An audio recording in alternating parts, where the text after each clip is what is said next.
Okay, welcome back to Creating Art Over 70 with Science Rufus. We're going to continue on with the Train Pastel Painting. Um, Took a little sidetrack there for a moment to finish a piece that I wanted to create for my aunt who turned 100. And so I kind of put this on the side for a moment, and then I got an opportunity to get that done for her celebration. And went to that. It was an awesome, incredible event. It's not, I guess, not too often you get to really be in the same space with someone who's turning 100 and can really still function incredibly well. Even her speech was nice. Just like pretty much better than I could do it. Almost seemed like. So anyway, so let's get back to this train painting so we can get it done and upload it and move on to the next piece. Thank you so much for watching. Creating Art Over 70, Sign Rufus. See you in a minute.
Okay, I think that's it for this particular piece.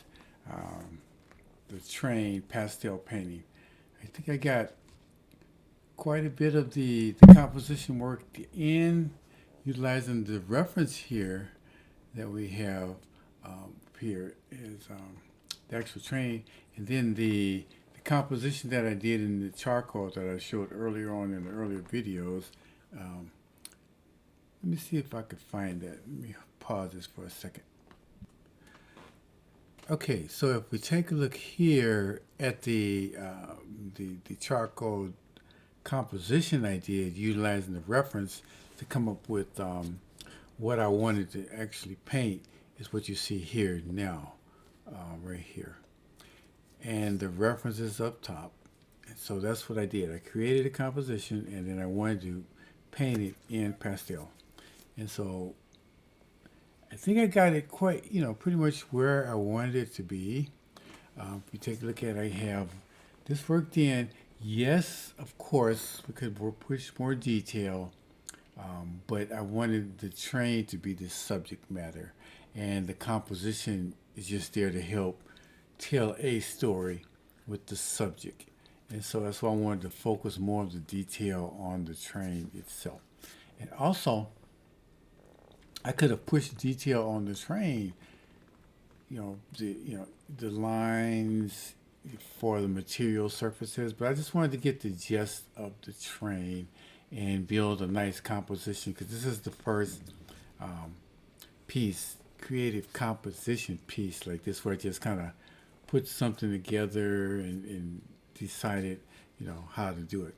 Like one subject and just build a composition around it. So I wanted to see how it worked. So it was pretty good. It was a pretty good learning experience. I enjoyed it. And of course, I took that little side route and created painted the teapot for my aunt's 100th birthday. And she loved it. So the teapot was something she actually gave us. And so I wanted to use it in my appreciation, not only for the giving that she has done for us, all the giving that she has done, and but to celebrate her birthday with something that she liked. 100 years old. Ooh, wow, still going strong. It's incredible. Okay, so I'm gonna close it off here. This is the Train Pastel Painting. Um, Hope you like it. I used that same color scheme all the way through, just some oranges and some blues and um, um, some reds, and that was the gist of it. Okay? Thank you so much for watching Creating Art Over 70 with Sign Rufus, the Train Pastel Painting. Thank you. Blessings.